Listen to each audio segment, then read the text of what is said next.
রাত্রে একটু আবহাওয়ার খবর দিই, কারণ যে অবস্থা বাইরের, ভরা বসন্ত, তার মধ্যেই তাপপ্রবাহের পরিস্থিতি, তাহলে বোঝো গরমকালে কি হবে। বাঁকুড়ায় 40 ডিগ্রি ছুঁই ছুঁই পারদ এখনই। ভরা বসন্তেই এই তাপমাত্রা। রবিবারেও তাপপ্রবাহের সতর্কবার্তা দক্ষিণবঙ্গে থাকছে। সোমবারেও তাপপ্রবাহের পরিস্থিতি 5 জেলায়।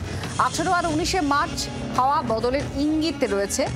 লুকে পরাস্ত করে খেল শুরু করবে বঙ্গোপসাগর, এমনটাই পূর্বাভাসও দেওয়া হচ্ছে। কলকাতা গত 24 ঘন্টা সর্বোচ্চ ছিল 34 ডিগ্রি কাছাকাছি।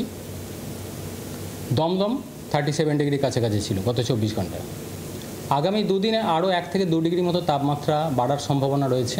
20 থেকে 21-এর মধ্যে তাপমাত্রা যেটা কমার কথা বলা হলো, মেনলি বিক্ষিপ্তভাবে বজ্রবিদ্যুৎ সহ বৃষ্টিপাতের সম্ভাবনা থাকছে দক্ষিণবঙ্গের জেলাগুলিতে। ভরা বসন্তে সূর্যের চোখ রাঙানি। দক্ষিণবঙ্গের বিস্তীর্ণ এলাকাতে তাপপ্রবাহ, বাকি জেলাতে তাপপ্রবাহের মতো বা ফিল লাইক পরিস্থিতি।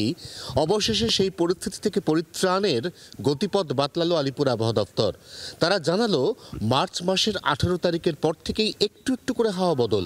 পশ্চিম ভারত থেকে আসা গনগনে তপ্ত শুষ্ক লু, তার বদলে 18 তারিখ দুপুরের পর থেকেই গাঙ্গেয় দক্ষিণবঙ্গ সহ প্রায় গোটা সমগ্র জেলাগুলিতে আবারও সেই জলীয় বাষ্পের আনাগোনা, অর্থাৎ ভেলকি দেখাতে শুরু করবে বঙ্গোপসাগর।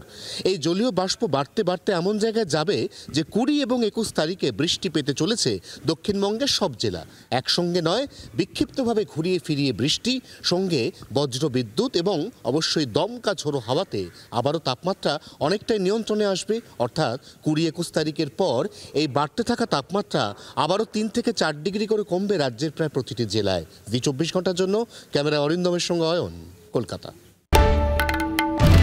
বাংলার আওয়াজ, বাঙালির আবেগ, জি 24 ঘন্টা।